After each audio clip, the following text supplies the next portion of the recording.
Okay, Wikipedia says the Rat King is a collection of rats whose tails are intertwined and bound together in some way. This may be a result of an entangling material like hair, a sticky substance, such as sap or gum. By the way, Doug Burgum, gum guzzlers. Okay, guys, gum guzzlers for Burgum, gum guzzling for America. Okay, Burgum's going to take it all away. Okay, guzzle all the gum for everybody. Bugum, Greg Burgum, 2024.com. Or the tails being tied together.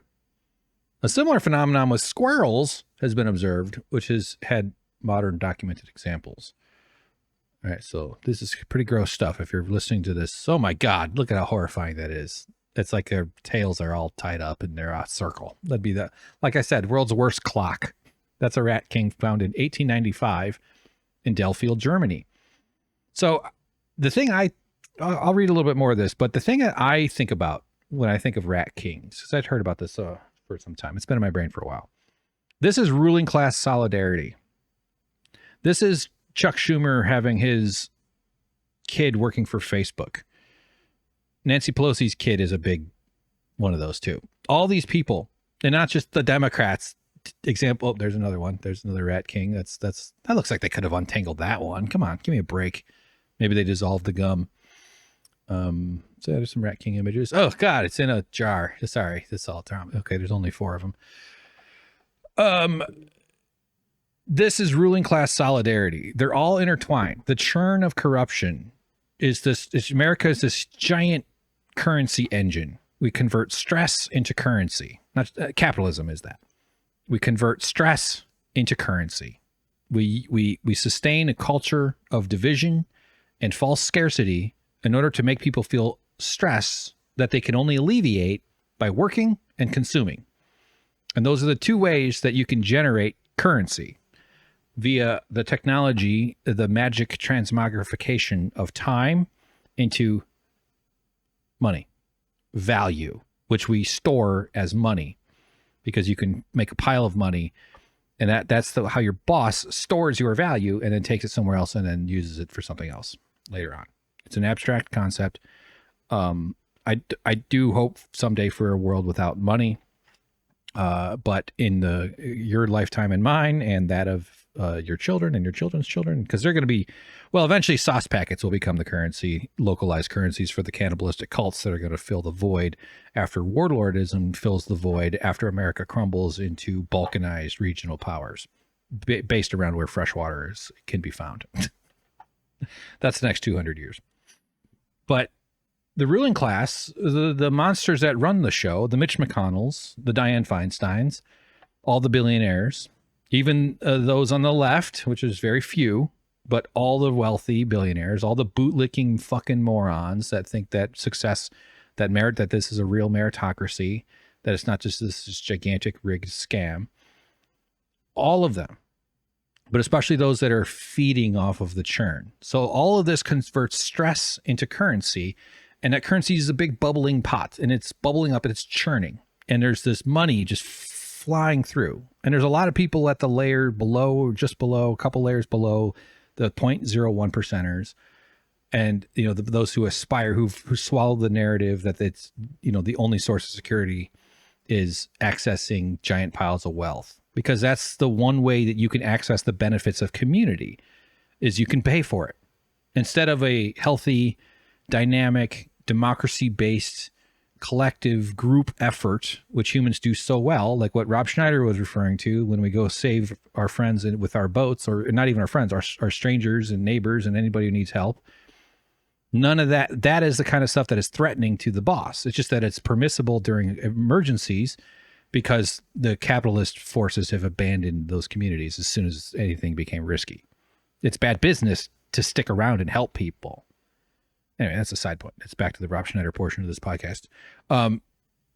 So this rat king solidarity is that all these ferociously feeding it, although I think rats are actually much more sensitive. I think they get a bad rap, honestly. But they're nasty, ugly animals. They, we all kind of hate rats. I used to kill them in Chicago. I remember I got one big one. It was, at least in my memory, it was about as fat as this cup. It's a pretty sizable mug here. It was a big boy, man. I would put a trap out. Big fat rat trap, And I remember once me and my roommate at the time, and obviously, anyway, we heard the trap within like 5 minutes of me. We just heard this outdoor. I was like, oh, I got one. I would just throw them out, So, yeah, and there's people probably get upset about the idea of killing rats and stuff, but they get a bad rap anyway. They they're animals. It's not like they're extra horrible. They're just not outdoors during the daytime like squirrels are. And they don't have these, kind of charming, attractive tails that the squirrels have. They have the gross skin tail, like Mitch McConnell has. So the rulers of the world, the churn, they're trying to get as big a bite as they can, but they also kind of recognize that they're dependent. They're interwoven. Hillary Clinton was on the board of Walmart in like the 90s or something like that. And corporate boards are a huge way. So many former military dudes who, their career, they got a 20-year career, they retire at 40 something, and then they end up working in the private side of the military scam. And there's so much money there. And they end up on boards and they end up on this and that. And some people have public profiles where they're, the ones who give interviews and they make appearances, and maybe they take the hits from being judged by people like myself or others and whatnot. But there's also the private kind of side of it as well. But they interweave. They put each other on each other's boards. They put each other on each other's foundations. The corruption flows through these connections. Oh, I'll give your spouse a job. Oh, I'll help your whatever cousin spouse start that charity that he or she's been wanting to start, that they've been wanting to start, or whatever. Or I'll donate to this or that, or I'll fund this or that. So there's this churn that's happening at these top layer, but it's all that money churn that I'm talking about, giving jobs, donating to the causes or whatever, or showing up at those charity events and then writing a big check, donating to the politicians, pulling back from supporting some other cause because that will help your competitive advantage for your buddy, all whatever that is. All of those different ways are how these capitalist fucking freaks tie their tails together. That's how they become this ball of rapacious consuming monsters that can't be reckoned with. And that's the solidarity of the rulers. They all look out for each other. They have incredibly healthy, well, healthy might not be the right word, but it's a strong, it's a vibrant, it's a dynamic, and it's a long lasting one. It's one of those, this is what hierarchy is. This is the backbone of hierarchy and generational wealth and sustaining that. That's why they get so threatened. That's why they look at, the estate tax, which kicks in at, I don't know the right number, but it kicks in over millions of dollars. Millions, I think it's tens of millions of dollars. We might have to pay some tax above that amount because that is part of preventing the knot from being untied. So that's a phrase that I'm trying to introduce is that the ruling class has rat king solidarity. So that's where the word rat king has lived in the file in my brain for a long time. The original German term Rattenkönig was calqued into English as rat king and into French as roi de rat. How do you say rats in French? I took 5.5 years of French. Roi de rat. Rats. It's roi de rats. The term was not originally used in reference to actual rats, but for persons who lived off others. Conrad Gessner, in Historia Animalium, 1551 to 58, obviously the latest info, stated, some would have it that the rat waxes mighty in its old age and is fed by its young. This is called the Rat King.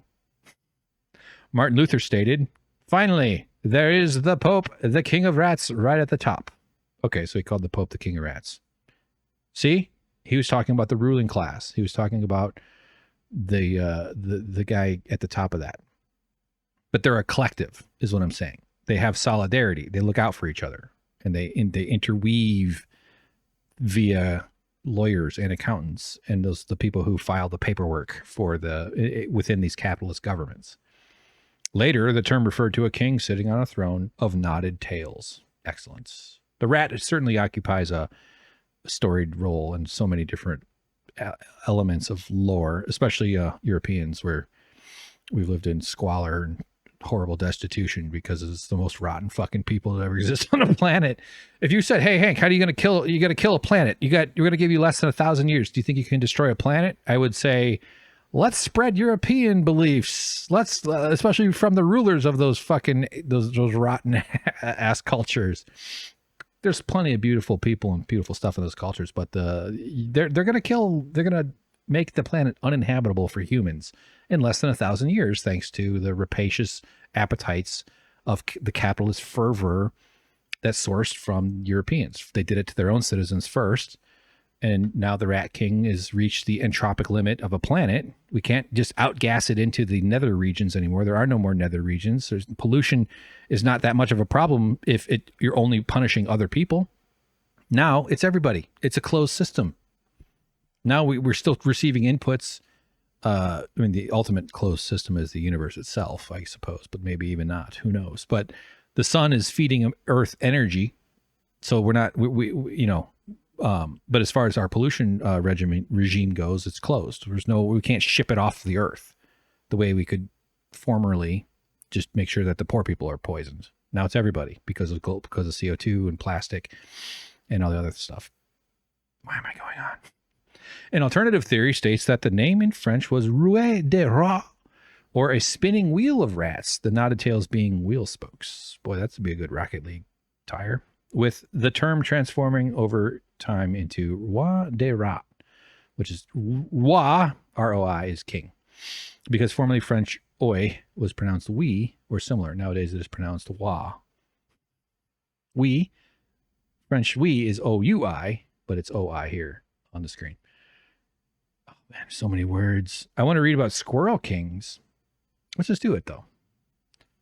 History of rat kings. The earliest reported rat king comes from 1564. Most extant examples are formed from black rats. Okay. Specimens of purported rat kings are kept in some museums. The Museum Mauritanium in Altenburg, Thuringia, shows the largest known mummified rat king, which was found in 1828 in a miller's fireplace in Buchheim. Ugh! Why is there so many rats in my fireplace? That's my Miller impression. It consists of 32 rats. It's a nice, good number, though. Alcohol-preserved rat kings are shown in museums in Hamburg, Göttingen, Hamelin, Stuttgart, Strasbourg, and Nantes. Or Nance. A rat king found in 1930 in New Zealand, they even got over to New Zealand, displayed in the Otago Museum in Dunedin, was composed of immature black rats whose tails were entangled by horsehair. Oh, man. Yeah, I doubt that it was on purpose, right? Can't be. I imagine they just got all... Yeah. You know how vacuums will just get hair stuck in vacuums? A rat king discovered in 1963 by a farmer at Rookven, Netherlands, is published by cryptozoologist M. Schneider, consists of 7 rats. That's a small one. All of them were killed by the time they were examined. I mean, it must be weird to have them find a living one, wouldn't it? Just a snarling platter of rats. That's fucked up. X-ray images show formations of callus at the fractures of their tails, which suggests that the animals survived for an extended period of time with their tails tangled. So that's amazing. So they would fracture and then grow together. Or, imagine you need like one of those vet TV shows, where they find some German shepherd filled with ticks. Take it into some vet. It's like, okay, baby, we're going to make you okay, baby. But doing that with a bunch of rats with their tails all woven together. Sightings of the phenomenon in modern times, especially where the specimens are alive, are very rare. One 2005 sighting comes from an Estonian farmer in Saru of the Voruma region. Many of the rats in the specimen, now part of the collection at the University of Tartu Museum of Zoology in Estonia, were alive. In 2021, a living rat king of 5 mice was caught on video and untangled to save the mice. Aw, see, it's a feel-good story. Near Stavropol, Russia. There's actually a scene in Baby's Day Out where the baby stumbles into the basement of the construction site and it crawls over a snarling pack of rats. Wouldn't that be great? On October 20th, 2021, a live rat king of 13 rats was found in Pulvoma, Estonia. The rat king was brought to Tartu University and humanely euthanized because the rats had no way of freeing themselves. Before that, scientists were able to film the Rat King alive. The Rat King will be added to the Tartu University Museum of Zoology collection. So we got video. I don't have the video to play, but that's good. That's good. This is what we're going to miss, humans. If we let the fucking capitalists kill the planet so that we can buy stuff, it's fucking stupid. Human consciousness is going to be erased when what we should be is we should have millions more years of finding fucked up animals. Crazy animal shit. We're going to miss out on all of that. Not to mention all the amazing art, science, beauty, and love, and music, and poetry, and sex, and good stuff that humans can do for each other in a world where human flourishing and work. We didn't work to make somebody rich. We worked to make the community stronger. How about that? Put that in your speech, third-party candidates. Squirrel kings. Instances of squirrel kings. Now, this is where your heart breaks because these squirrels are cuties. You know, they're daytime rodents. We get relationships with them. We feed them walnuts and stuff and hot dogs. They were found alive in some cases. Veterinarians have had to separate them as the squirrels could potentially starve or be eaten by a predator. A squirrel king of 6 squirrels. It's so sad. Stuck together with pine sap. Oh, that stuff is bad. Was found in Regina, Saskatchewan, Canada in June 2013. In 2018, 5 juvenile gray squirrels were found in Wisconsin. Oh, hell yeah. U.S. Some surrounding nests, material, grass, and plastic got further entangled with this. See, now we got plastic helping them out. That's what it's all about, baby. We can continue using plastic because it's going to entangle the squirrels. It's going to make it good for a good zoology exhibit. And we're going to ruin it. The knot caused some tissue damage to their tails. Shocker. Oh, there's so much more. Oh, there's so much more to this. I feel so bad for my audience. Possible explanations.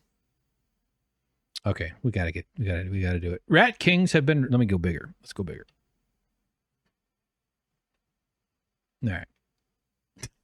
Oh, yes, you know what a rat king is, do ya? It's the tough one who murders all the other rats. Actually, Jordan, it's the fucking literal opposite. They're just too stupid to untie their tails because they don't have thumbs or long legs. Their longest leg is their tail. Do they have, do rats have prehensile tails? I can't hear my fucking voice. Okay. Rat kings have been reported from Germany, Belgium, Estonia, Java, and New Zealand, with the majority of cases reported from the European countries, where pestilence is common. Was invented. The existence of this phenomenon is debated due to the limited evidence of it occurring naturally, although the discovery of live instances in Estonia in 2021 is considered to be proof that it is a natural, albeit extremely rare, phenomenon. Another concern is the possibility that some of the centuries-old preserved museum specimens could be fabricated. That seems very plausible. Such hoaxes being common in earlier eras. They didn't have internet. They didn't have phones. They had dead animals to play with. 2% of them could read, so they leafed through books, wiping boogers on the outside, and then they made weird carvings out of animals. Sculptures, I meant to say, not carvings. 17th to 18th century naturalists proposed many hypotheses to explain this phenomenon. Most were dubious, ranging from the rats getting stuck together during birth and glued later. Oh, yeah, I guess you mean like during birth or in the womb? What about birth would make them stick? I could see maybe like, you know, they find like a fetus skeleton in your shoulder blade when you're like 70 years old and like, well, you had a twin. Is it like that? To healthy rats deliberately knotting themselves to weaker rats to make a nest. I mean, I guess that's possible. I could see them. I think the human, we like to think of deliberate, intentional stuff. We're very social, and rats have social nature too. The rat park studies are actually really quite interesting in terms of how addiction it was understood and is understood, misunderstood especially, where there was a study with rats that were addicted to cocaine water, and they were nuts for the cocaine because they were addicted to this addictive substance. But then some guy was like, well, why don't we try it, but like let's like give them something better than a cage or like a white box, and so let's make it nice. We'll put a bunch of rats, a bunch of place for them to hide, a bunch of rat stuff for them to do, some turtles to train into ninja fighters. And the rats stopped having the addiction issues. The social factor ameliorated their addiction impulses. It's kind of fun, you know. Then they just had the occasional fun drink of water, but they didn't get addicted. Because addiction is about social dysregulation, in my viewpoint. And I'm speaking as someone who has addiction issues. A possible explanation is that the long, flexible tail of the black rat could be exposed to a sticky or frozen substance such as sebum, a secretion from the skin itself, possibly, yeah. Sap, food, or excretory products. Hell yeah. Maybe it's from Jerry Nadler or Mitch McConnell, huh? Huh? I'm trying to bounce my eyebrows. Why I can't do it right now? Usually I'm pretty good at bouncing my eyebrows. This mixture acts as a bonding agent and may solidify as rats sleep especially when the animals live in proximity during winter. After realizing that they were bound, they would struggle tightening the knot. This explanation is plausible given that most cases have been found during winter and in confined spaces. Emma Burns, curator of natural science at the Otago Museum, said regarding her museum's specimen, ship rats, black rats, according to some theories, are climbing rats, so their tails have a grasping reflex. In the nest, they form a hold. Okay, so they do have somewhat prehensile tails, grasping.